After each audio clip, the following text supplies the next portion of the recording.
माननीय सभापति जी,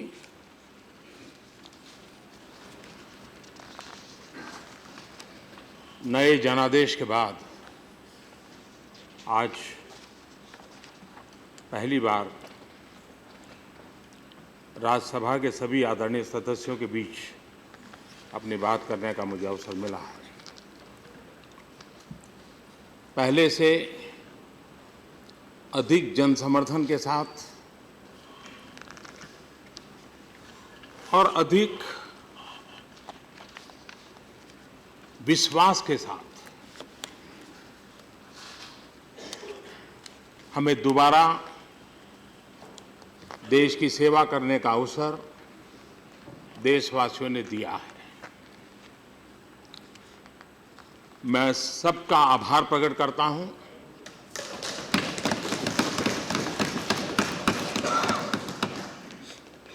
लेकिन इस दूसरे टर्म के प्रारंभ में ही हमारे इस सदन के आदरणीय सदस्य मदन लाल जी हमारे बीच नहीं रहे। मैं उनके प्रति अपनी श्रद्धांजलि अर्पित करता हूं। राज्यसभा के हर सत्र में अरुण जी की वाक्पटुता, उसको सुनने के लिए हर कोई सदस्य बड़ा उत्सुक रहता है, लेकिन इन दोनों वो स्वास्थ्य लाभ ले रहे हैं। बहुत ही जल्दी स्वस्थ होकर के फिर से हमें वो सौभाग्य प्राप्त होगा, मुझे विश्वास है।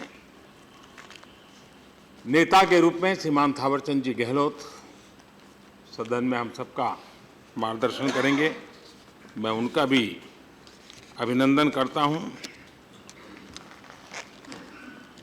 पिछले 2 दिन से जो चर्चा चल रही है, उस चर्चा में श्रीमान गुलाम नबी आज़ाद जी, श्रीमान दिग्विजय सिंह जी, हमारे मित्र श्री डी राजा जी, श्री डेरेक ओबराय, राम गोपाल यादव जी, मजिद मेमन जी, रामदास अठावले जी, टी.के. रंगरागन जी, जे.पी. नड्डा जी, सपन दास गुप्ता जी, करीब 50 माननीय सदस्यों ने इस चर्चा को समृद्ध किया है।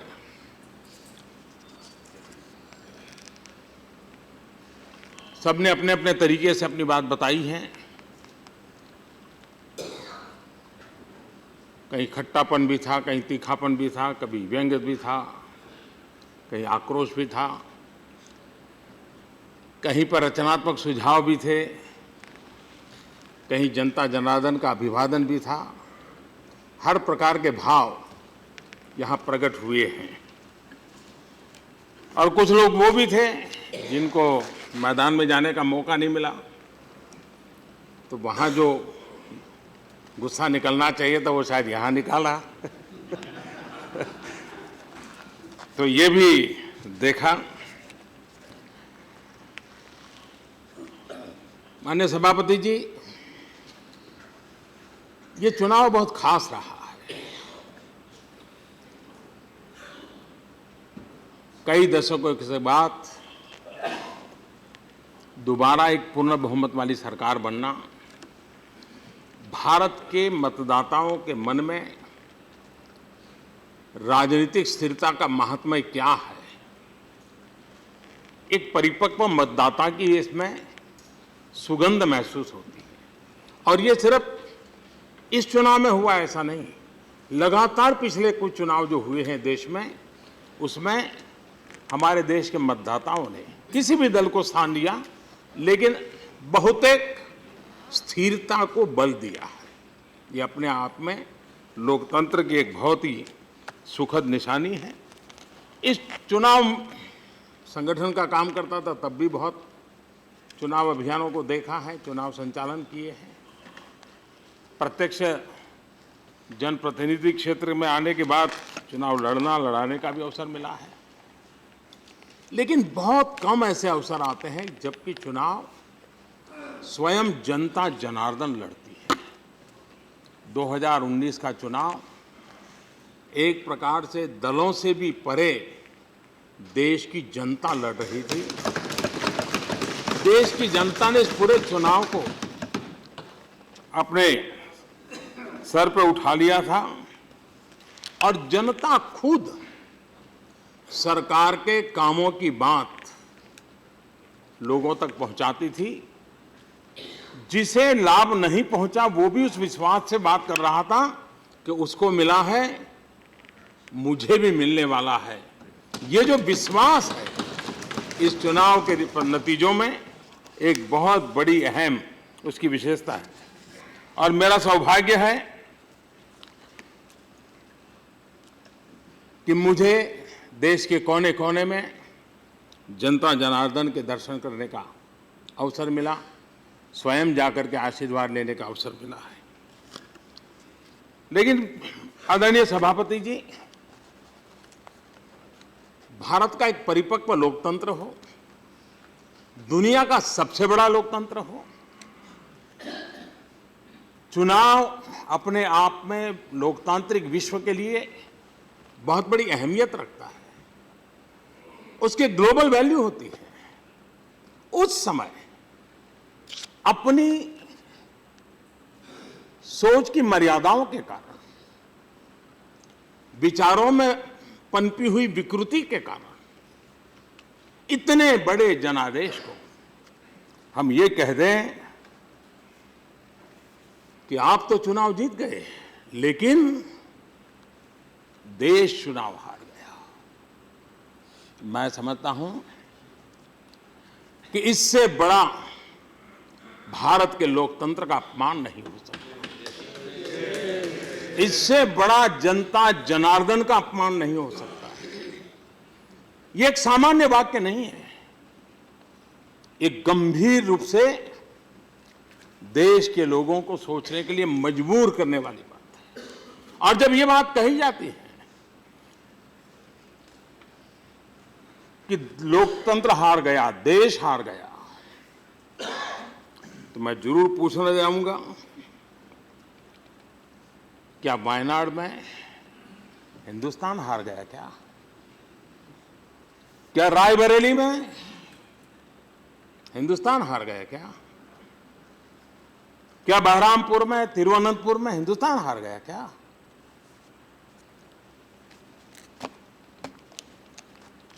और अमेठी में क्या हिंदुस्तान हार गया क्या? ये कौन सा तर्क है? यानी कांग्रेस हारी तो देश हार गया? मतलब देश यानी कांग्रेस, कांग्रेस यानी देश? अहंकार की एक सीमा होती है, अहंकार होना ही नहीं चाहिए, सीमा का कहां सवाल है। लेकिन इस प्रकार का मैं जरा जानना चाहूंगा, 17 राज्य, 55-60 साल तक देश में सरकार चलाने वाला दल 17 राज्यों में एक सीट नहीं जीत पाया। क्या हम आसानी से कह देंगे देश हार गया? मैं समझता हूं कि इस प्रकार की भाषा बोल करके हमने मतदाताओं के विवेक पर ठेस पहुंचाई है। देश के मतदाताओं को हमने कटघरे में खड़ा कर दिया। हमारी आलोचना मैं समझ सकता हूं और लोकतंत्र में वो स्वीकार्य भी है। इतना ही नहीं, आलोचना सम्मानित है, लेकिन देश के मतदाताओं का इस प्रकार का अपमान बहुत पीड़ा देता है। और तब जाकर के हो सकता है मेरी वाणी में कोई आक्रोश भरे शब्द भी हो, लेकिन वो मेरे दल के लिए नहीं है, इस देश के परिपक्व लोकतंत्र के लिए है, भारत के संविधान निर्माताओं की समझदारी के लिए।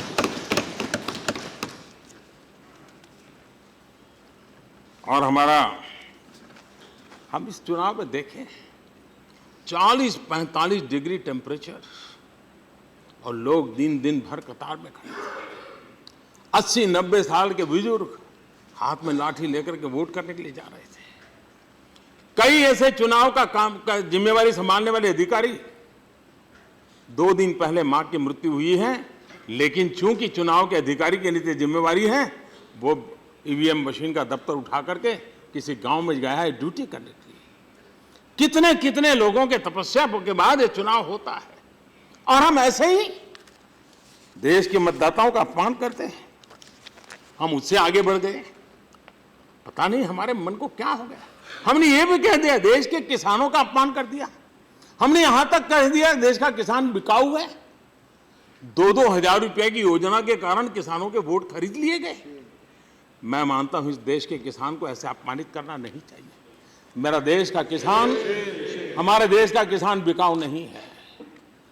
हमारा देश का किसान तो वो है जब अन्न पैदा करता है, काली मजदूरी करके अन्न पैदा करता है, वो कभी सोचता नहीं है कि मैंने मेहनत करके जो अन्न पैदा किया है वो किसके पेट में जाएगा, गरीब के पेट में जाएगा कि अमीर के पेट में जाएगा, वो कभी नहीं सोचता है। उस किसान के लिए हम ये कह दें कि हमारे देश में मैं समझता हूँ 15 करोड़ किसान परिवारों को पर आपने अपमानित किया इस प्रकार की भाषा का प्रयोग करके कि 2-2 हजार रुपए की स्कीम के कारण वो बिक गए। मैं हैरान हूं, मीडिया को भी गालियां दी गई। मीडिया के कारण चुनाव जीते जाते हैं। हम कहां खड़े हैं? मीडिया के कारण चुनाव जीते जाते हैं। मीडिया बिकाऊ है क्या? मीडिया कोई खरीद लेता है क्या? और खरीद करके करते हैं। और जिन राज्यों में, क्या तमिलनाडु में भी यही लागू होगा क्या? क्या केरल में यही लागू होगा क्या? हम उन बातों को करें जिस बातों में कोई, क्योंकि ये सदन ऐसा है, सदन में बोली गई बातों का अपना एक महत्व होता है। हम कुछ भी कहते रहते हैं और ठीक है, अखबारों में हेडलाइन मिल जाएगी, लेकिन भारत का लोकतंत्र जिसमें दुनिया में उसकी एक प्रतिष्ठा है, हमने गर्व होना चाहिए। भारत की चुनाव प्रक्रिया विश्व में भारत की प्रतिष्ठा को बढ़ाने का एक बहुत बड़ा अवसर होती है और इस अवसर को हमने खोना नहीं चाहिए।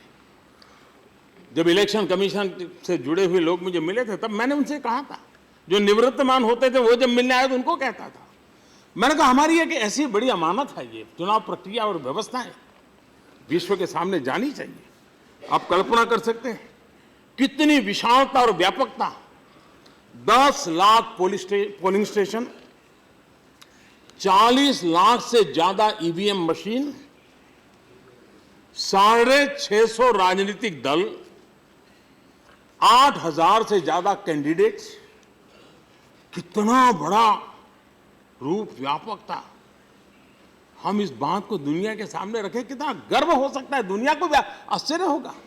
मैं समझता हूं कि हम अपने निजी राजनीतिक कारणों से हम इस प्रकार से कहें, इस चुनाव में एक बहुत बड़ी बात नजर आई है। हमारी बहन बेटियों ने जो कमाल की है।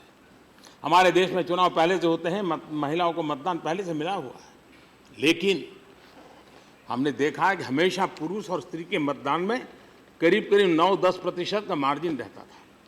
पुरुष का मतदान करीब करीब 9% ज्यादा रहता था। पहली बार ये करीब करीब 0 हो गया। ये अपने आप में भारत के लोकतंत्र की एक उज्जवल निशानी है।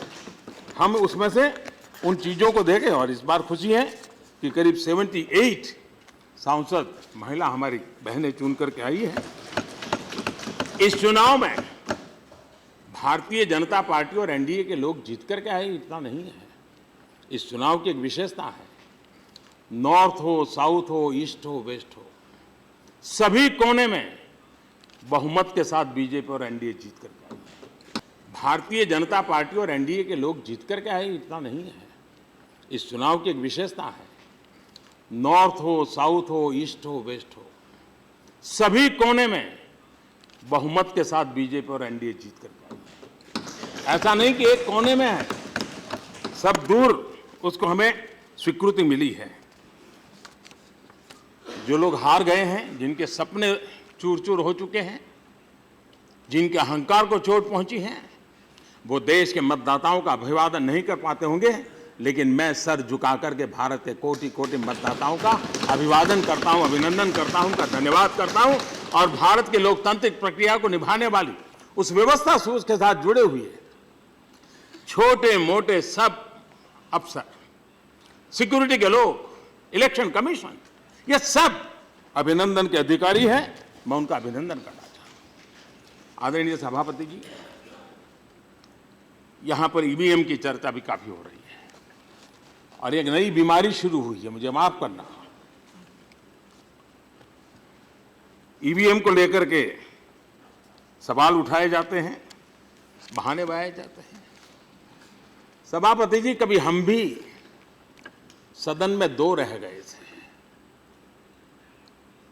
और हमको ये बार बार कहा जाता 2 या 3 बस, 2 या 3 बस कर करके हमारी मजाक उड़ाई जाती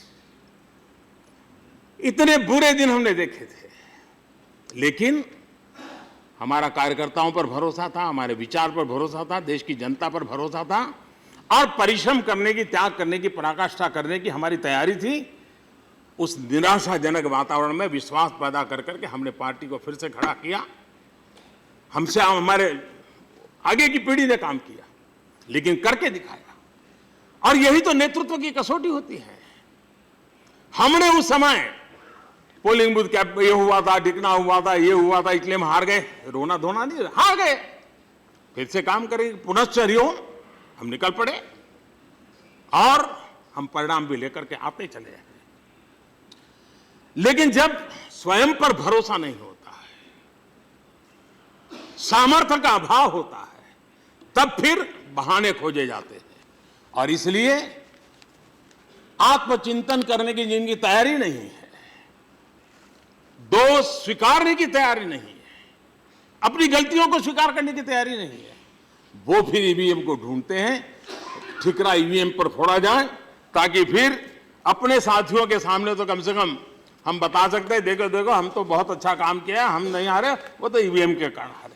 मैं समझता हूं इस प्रकार से न हम राजनीतिक कैडर का भला करेंगे। राजनीतिक कैडर को निराश करने से कोई फायदा नहीं है। हिम्मत है तो आगे आइए, अपने कैडर को तैयार कीजिए फिर। और चुनाव एक थोड़ा पूरा हो गया और चुनाव आने वाले हैं।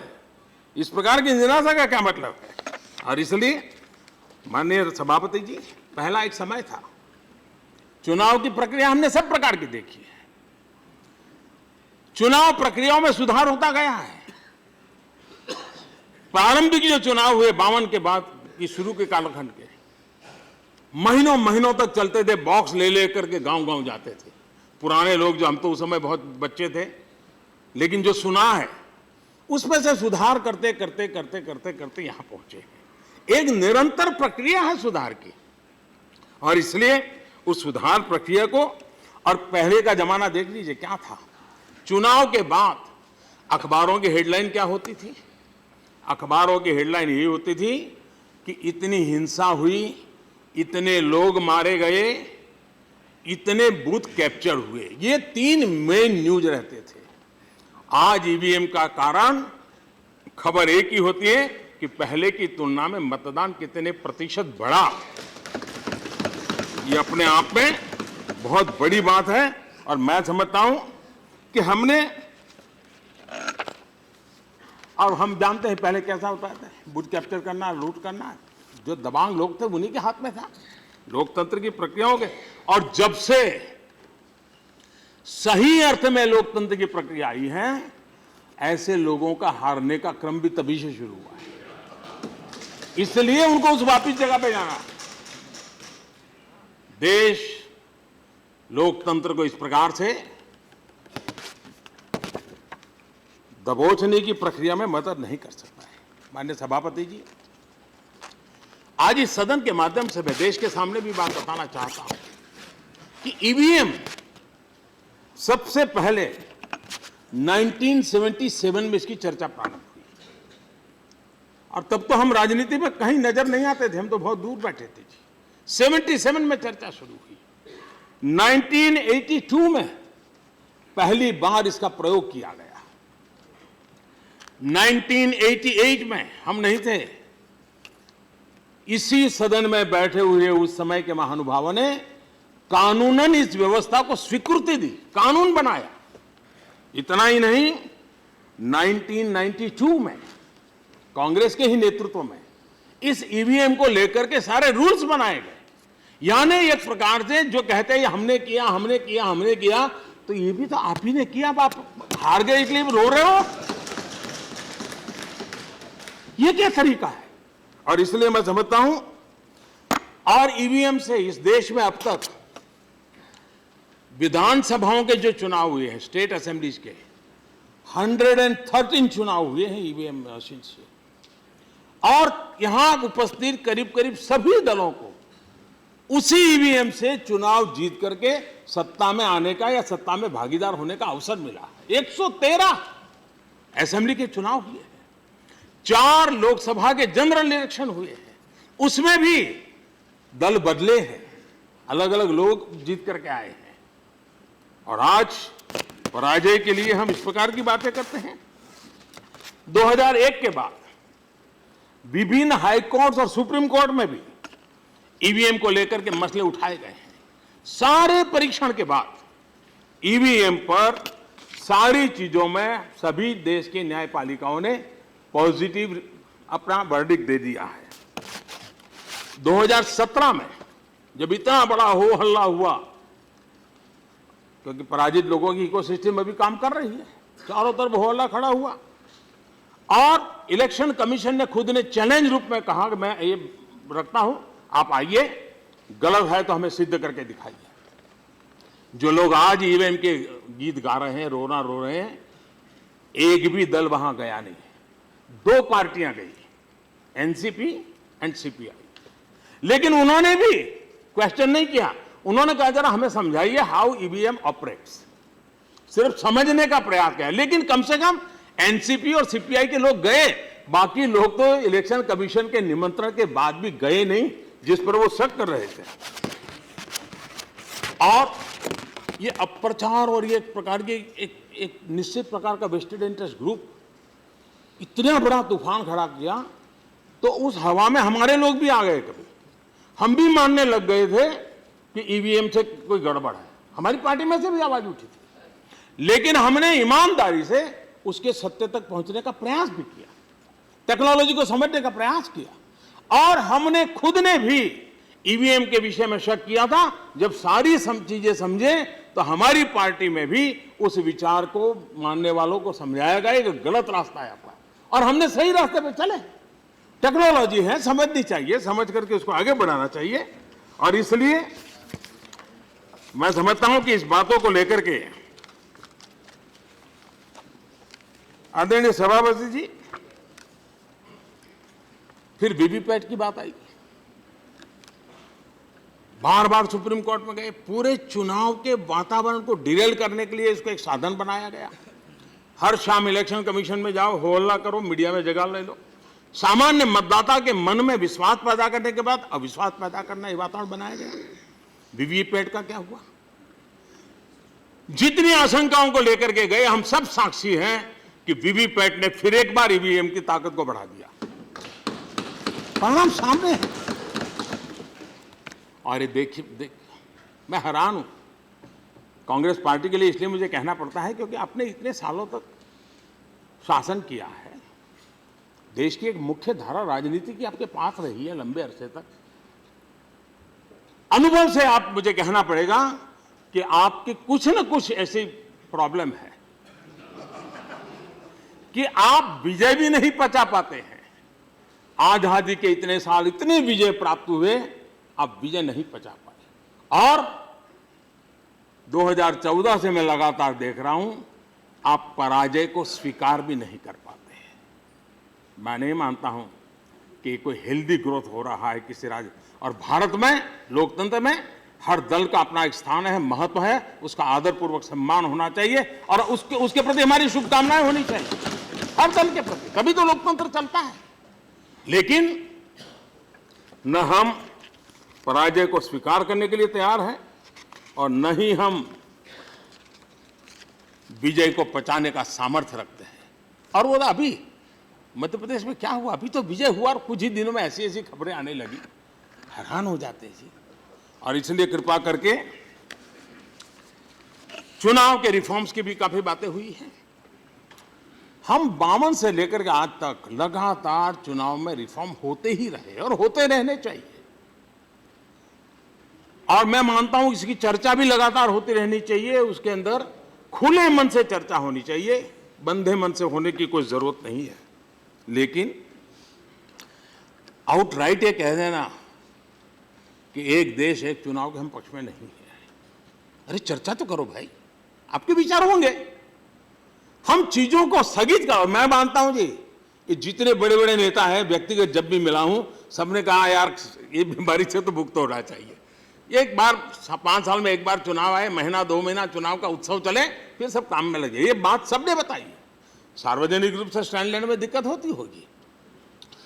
क्या ये समय की मांग नहीं है कि हमारे देश में कम से कम मतदाता सूची तो एक हो? पहले 18 और 21 दो मतदान के अलग अलग होने के कारण अब 18 सबका मतदान है। आज देश का दुर्भाग्य है, जितने चुनाव उतनी मतदाता सूची। कितना देश का खर्च हो रहा है, कितना मैन पावर उस मतदाता सूची में लग रहा है। राज्य और केंद्र मिलकर के कानून बनाए और तय करे भाई एक ही मतदाता। और मैं बताता हूं, पंचायतों के चुनाव वाली मतदाता सूची होती है, उसमें एक भी मतदाता छूटता नहीं है, क्योंकि वहां एक एक वोट की कीमत होती है कि 30-40 वोट से हार जीत होती है।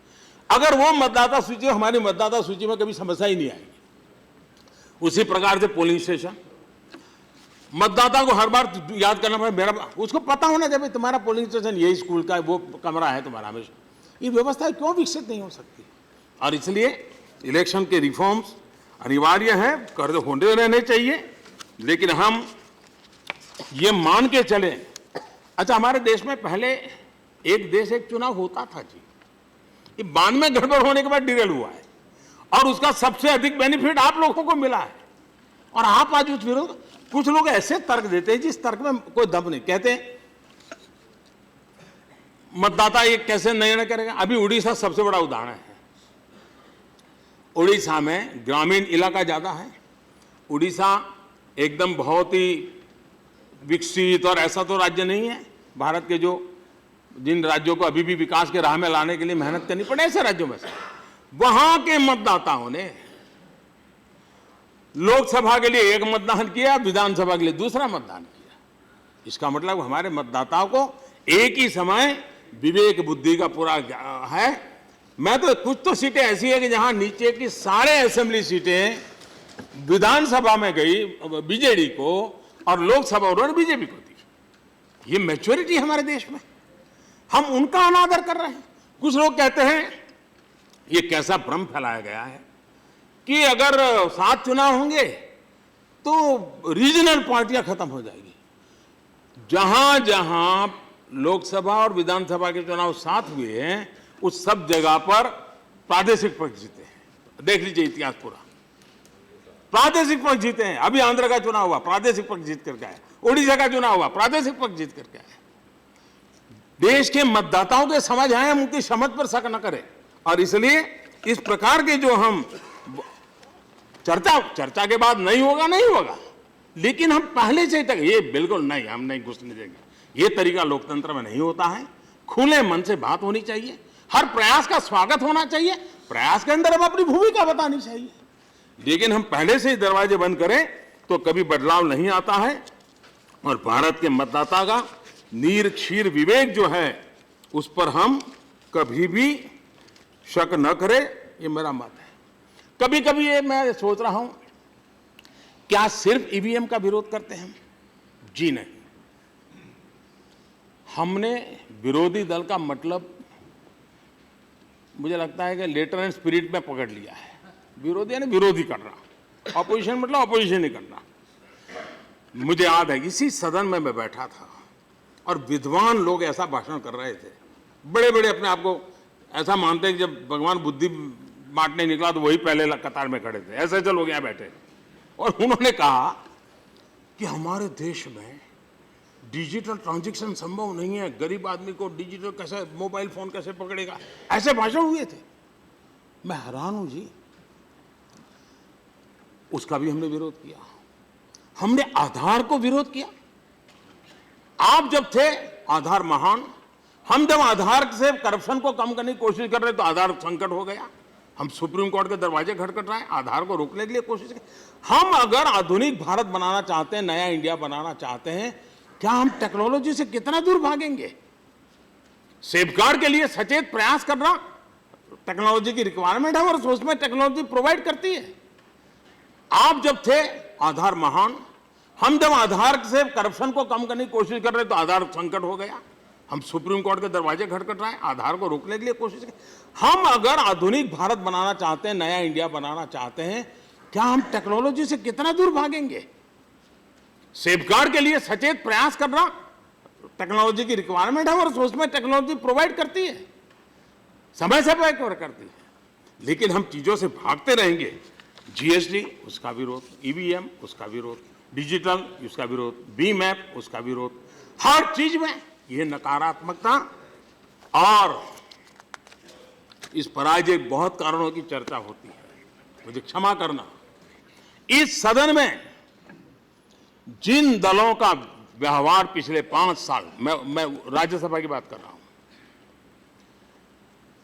रुकावट डालने का रहा है, अड़ंगे डालने का रहा है, जन सामान्य के निर्णय से बैठी हुई सरकार को काम न करने का रहा है, उन सबको देशवासियों ने सजा की है।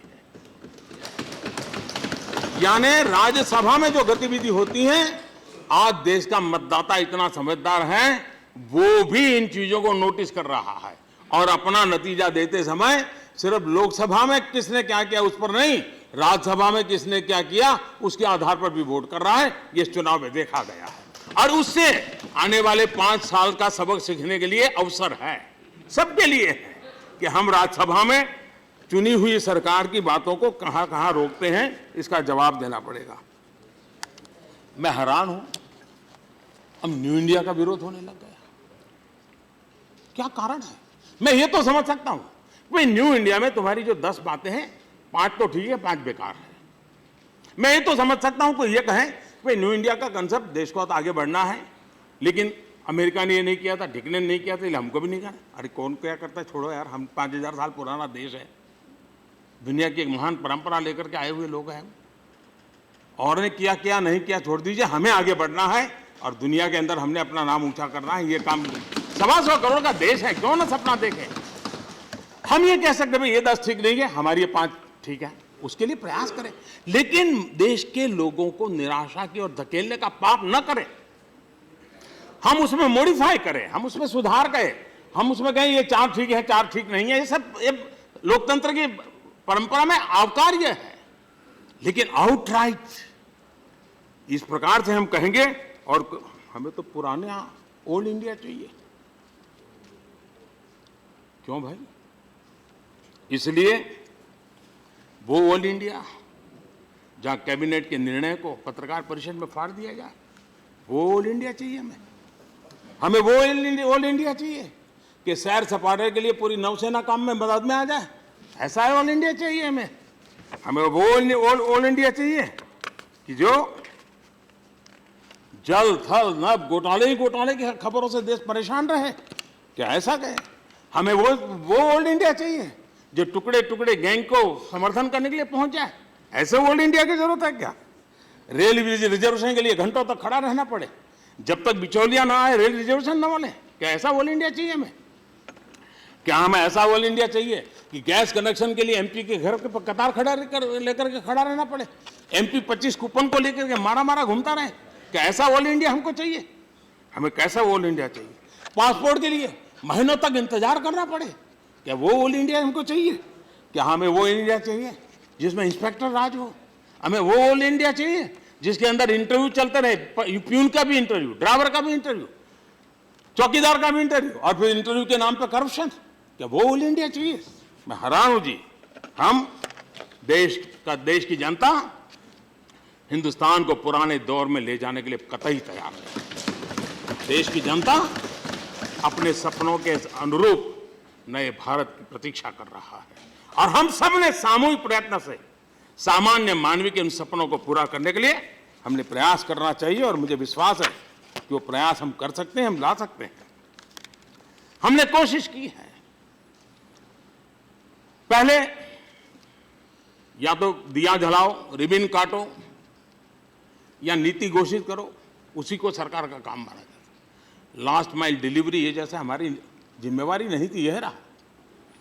उस पूरे कल्चर को हमने बदला है। हमने नीति भी बदली, हमने रणनीति बदली, हमने वृत्ति और प्रवृत्ति को भी बदला है, और उसका परिणाम है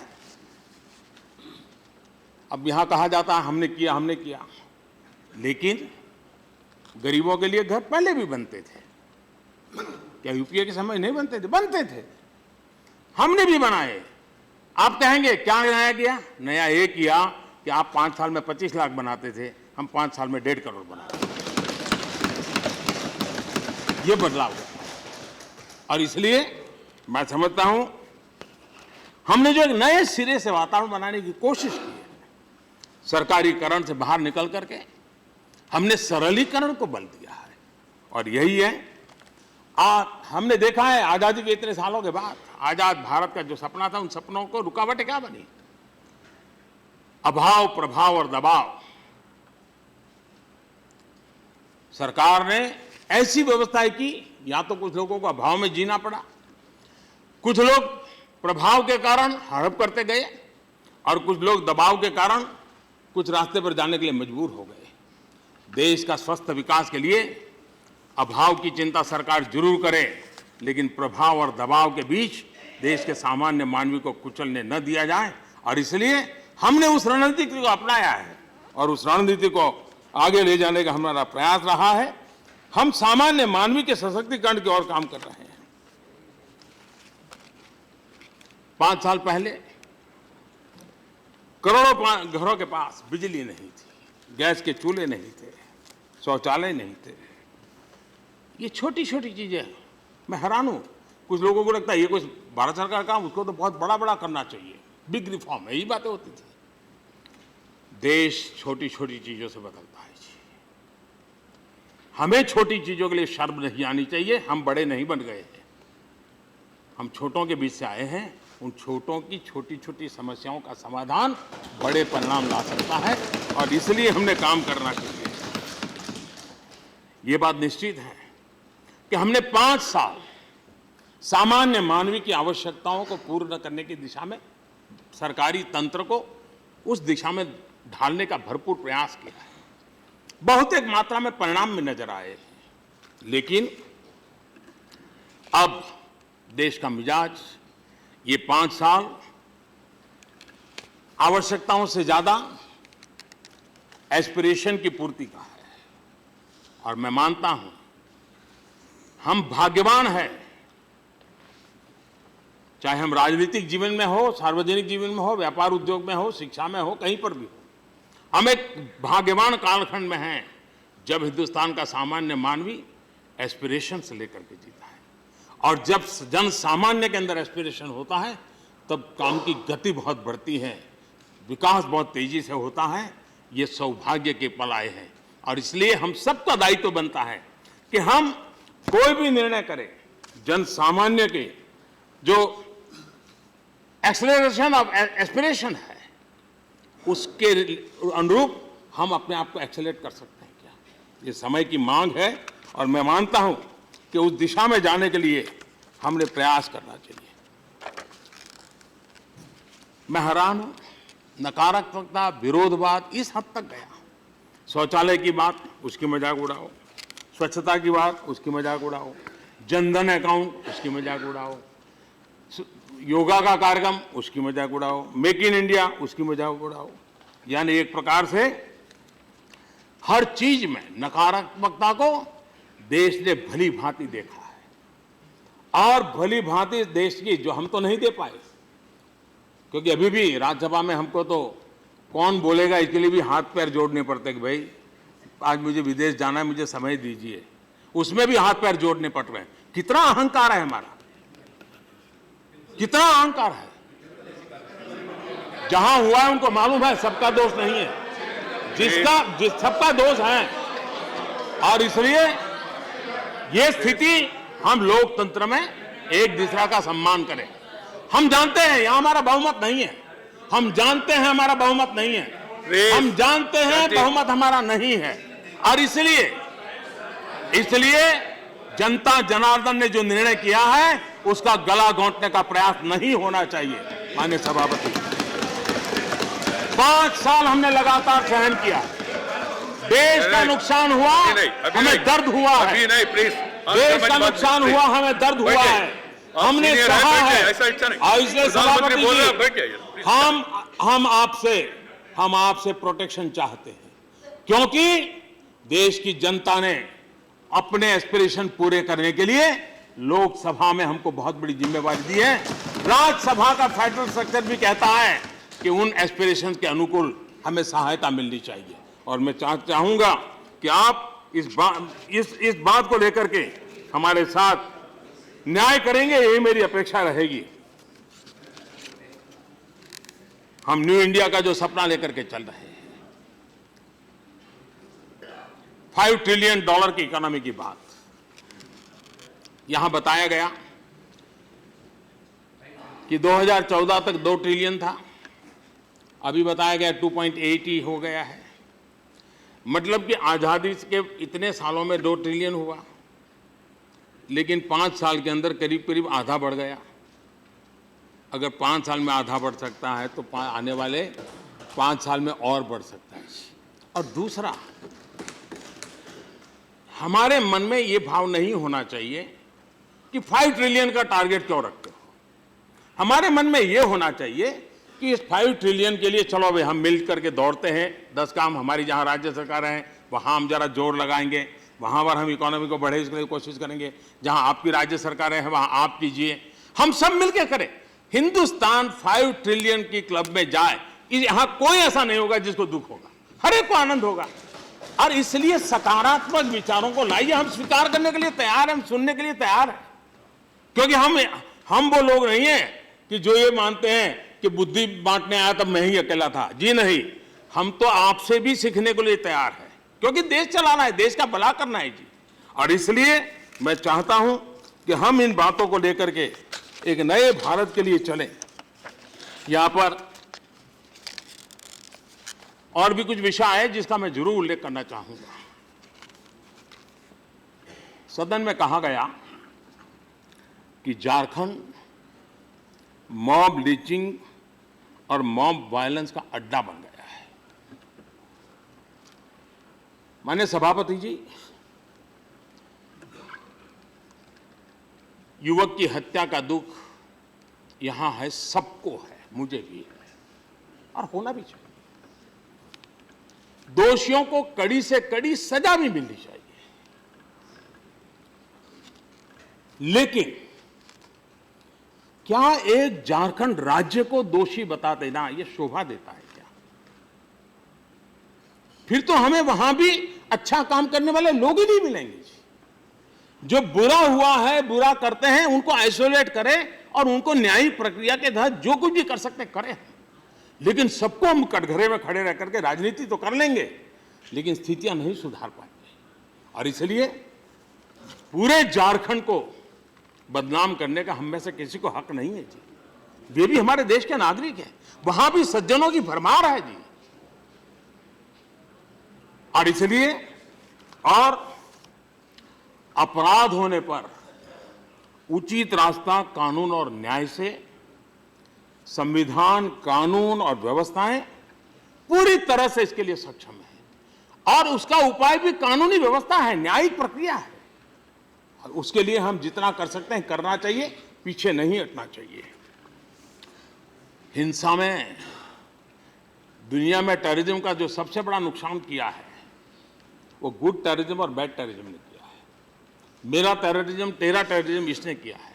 वैसे भी ये हिंसा की घटनाओं को भी हमने, चाहे वो घटना झारखंड में होती हो, चाहे वो घटना पश्चिम बंगाल में होती हो, चाहे वो घटना केरल में होती हो, हमारा एक ही मानदंड होना चाहिए। तभी हिंसा को हम रोक पाएंगे, तभी हिंसा करने वालों को सबक मिलेगा कि इस एक मुद्दे पर यह देश एक है, सब राजनीतिक दल हैं, सबकी सोचें हैं, अब ये देश में ऐसा चीज नहीं चलेगी। और मैं मानता हूं हम उस जिम्मेवारी को निभाएं। राजनीतिक स्कोर के लिए बहुत से क्षेत्र हैं, उसका हम उपयोग करें। और इसलिए, और मैं मानता हूं देश के हर नागरिक के सुरक्षा की गारंटी ये हमारा संवैधानिक दायित्व है। साथ साथ मानवता के प्रति हमारी संवेदनशील जिम्मेवारी भी है, उसको हम कभी नकार नहीं सकते। और उसी भावना को लेकर के हम आगे चलते हैं। और मैं बताता हूं, सबका साथ सबका विकास, इस मंत्र को लेकर के हम चले थे, लेकिन 5 साल के अखंड एक निष्ठ पुरुषार्थ के जनता जनार्दन ने उसमें एक अमृत भर दिया। वो अमृत है सबका विश्वास।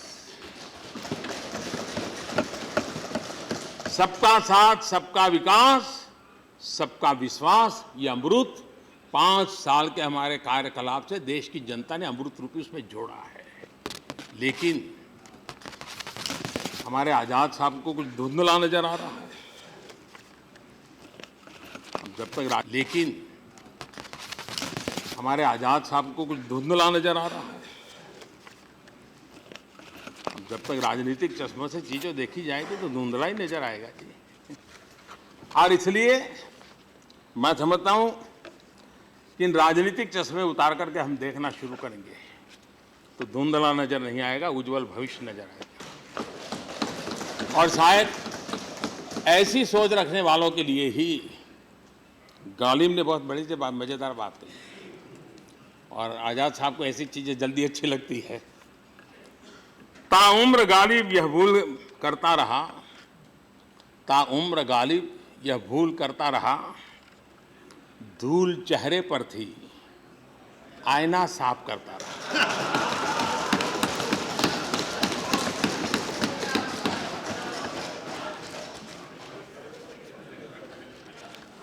यहां पर हमें काफी उपदेश दिया गया।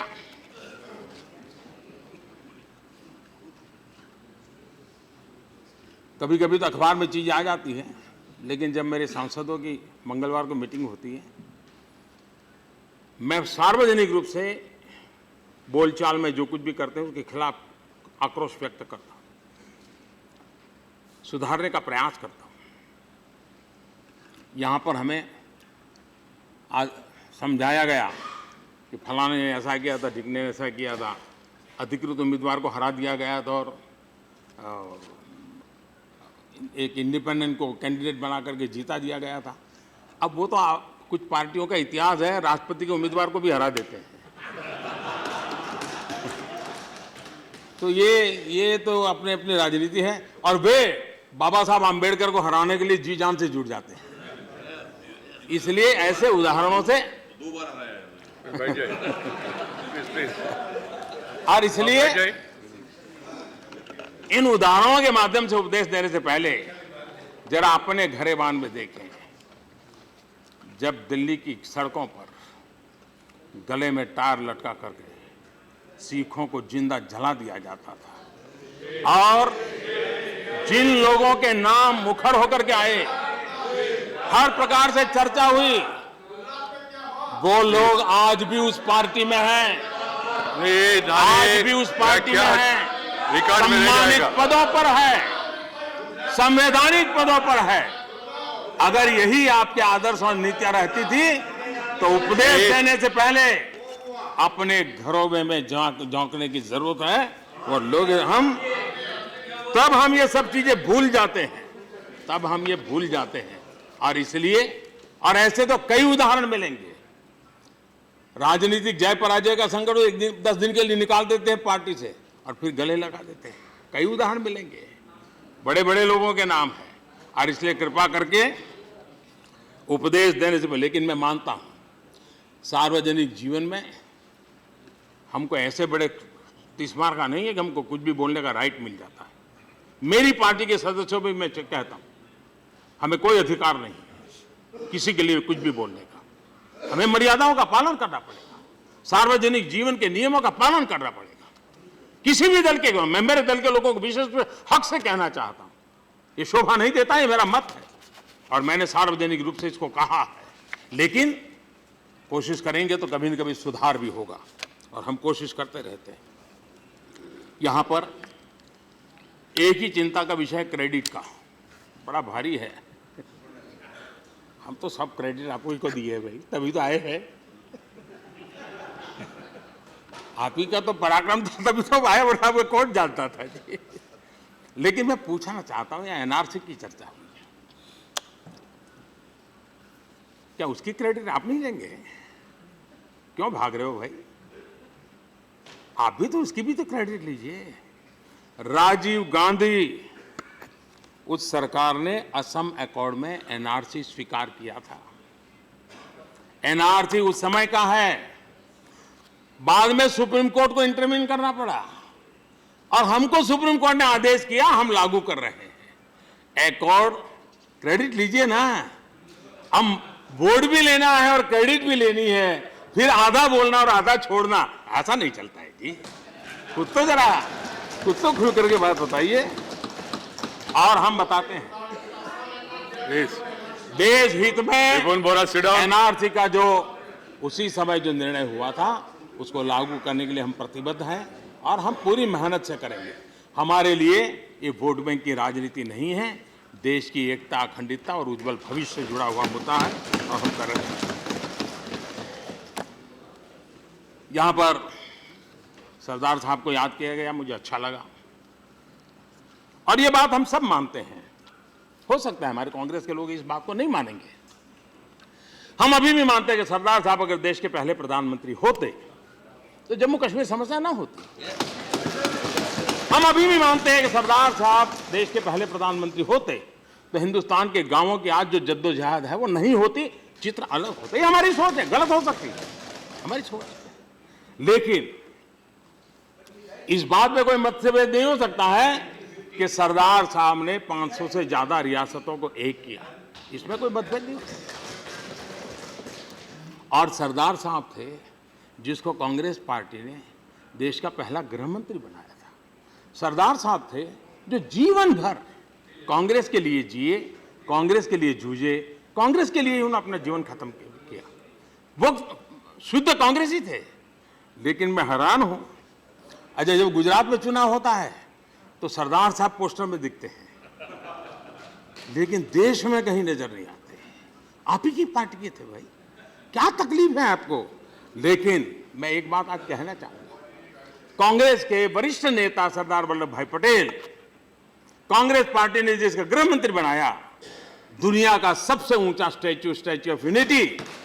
मैं आग्रह करूंगा कांग्रेस के वरिष्ठ नेता कम से कम एक बार जाकर के जरा श्रद्धा सुमन देकर के आ जाए। सरदार साहब कांग्रेस के थे, आप ओन कीजिए ना, आप ओन कीजिए। और मैं चाहूंगा गुलाम नबी जी कुछ दिन गुजारिए गुजरात में। देखिए कभी क्या होता है, पहले एक बड़ा इंटरेस्टिंग बताता हूं। हमारे यहाँ पुराने नियम कैसे चलते हैं, कहीं डैम होगा, एयरपोर्ट होगा तो कहते हैं फोटो निकालने की मना है। अब आज टेक्नोलॉजी ऐसी है कि वो स्पेस में से गली में खड़े हुए स्कूटर के नंबर की फोटो निकाल सकते हैं, लेकिन पुराने कानून लटके पड़े हैं। तो जो सरदार सरोवर डैम जब ओवरफ्लो होता था, तब तो बना नहीं था, तो ओवरफ्लो होता था। उधर दिग्विजय सिंह की सरकार चलती थी, तो ये लोगों को जाने नहीं देते। ऐसे में ही मैं मुख्यमंत्री बना, मैंने कहा नियम बंद करो भाई और लोगों को आने दो और फोटो भी निकालने दो। शुरू किया, फिर ये तय किया कि अच्छा टिकट रखा थोड़ा, ताकि थोड़ा हिसाब किताब रहे, लोगों का पार्किंग की व्यवस्था हो। फिर ये कहा कि जब 5 लाख नंबर होगा, जो 5 लाख विजिटर होगा, उसको हम सम्मानित करेंगे। और मुझे खुशी से कहना है कि जो 5 लाखवां नंबर का इनाम प्राप्त करने वाला बारामूला का कपल था, जो शादी के बाद निकला था और वहां उसने फोटो निकली थी। देखिए चीजों को कैसे बदला जा सकता है। और इसलिए मैं कहता हूं कि आप भी कभी सरदार साहब के स्टैच्यू पर कांग्रेस वर्किंग कमेटी करे जी, वहां अच्छा लगेगा। कांग्रेस के थे जी, हमें तो देश के महापुरुष के नाते हमने तो जो श्रद्धांजलि देनी है हम देते रहेंगे। मैं हैरान हूं, आजाद साहब आप तो हेल्थ मिनिस्टर रहे, कभी कभी हम एडवर्टाइजमेंट और जागरूकता अभियान दोनों में थोड़ा अंतर करना चाहिए। जो बिहेवियरल चेंज का विषय होता है ना, वो एडवर्टाइजमेंट, गवर्नमेंट का एडवर्टाइजमेंट नहीं माना जाता है।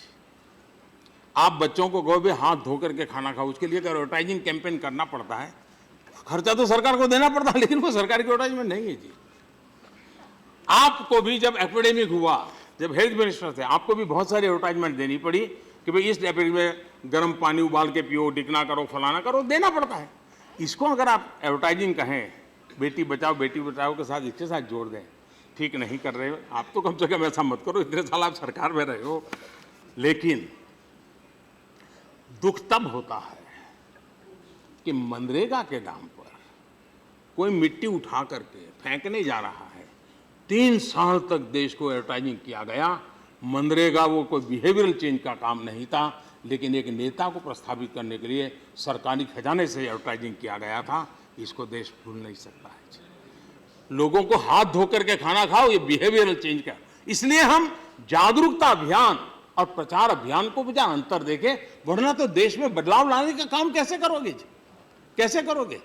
और इसलिए मैं समझता हूं कि इन चीजों, यहां आयुष्मान भारत योजना पर भी सवाल उठाए गए। पिछले 5 साल में सभी राजनीतिक दलों के एमपी एक बात को लेकर के मुझे लोकसभा और राज्यसभा के जब भी मिले हैं, मेरी बधाई की है, मेरा अभिनंदन किया है। किस बात के लिए?